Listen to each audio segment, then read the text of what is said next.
Okay, so this time now we've got a couple of, I wouldn't say they're necessarily tricky questions, but they are just written in a couple of different ways, and they're now requiring us to do 3 steps to find out what x is. In the first one here we can see it's 1/2 multiplied by 3x plus 1 equals minus 4. Now if you're multiplying something by a half, it's the same as dividing by 2. So just to make this a little bit more, I don't know, to make it easier to look at, I'm going to rewrite this as 3x plus 1 divided by 2 equals -4. Okay, so I've now got to work out which thing do I get rid of first to work towards getting the x by itself. So what would be the last operation to occur to actually build this expression? So 3x is being added to 1 and then it's being divided by 2.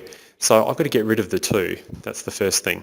So if I'm dividing by 2, the inverse operation is to multiply by 2, and I need to do that to both sides to maintain the equality.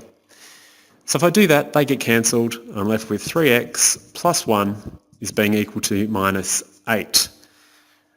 The next step there is to get rid of that 1, because 3 is being multiplied by x, and then 1 is being added. So 1 is the last thing. Get rid of that first. I take away 1, and I take away 1. And I'm left with 3x being equal to, I'm at -8, take another 1, it's going to be -9. You can see by inspection here that 3 times something is -9. So it's not going to be 3 times 3, that's +9, it must be 3 times -3. So x is equal to -3. -3 times 3 is -9. The second example doesn't have that little fraction out the front, so it's already written with a division bar and it's pretty straightforward, I think. Give you a second, you can pause the video now if you want, and you can try doing it.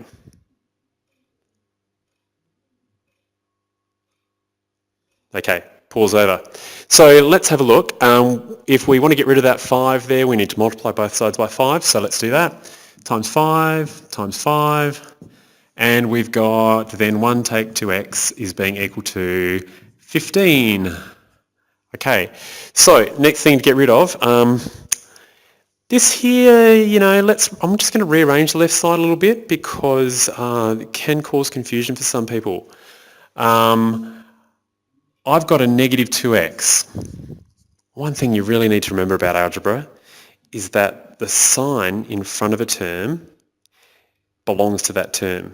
Okay, so if you move that term somewhere else, take that sign with it. So I've got the -2x. What sign's that got in front of it? Can't see a sign. It's got no negative. It must be positive. So +1 equals 15.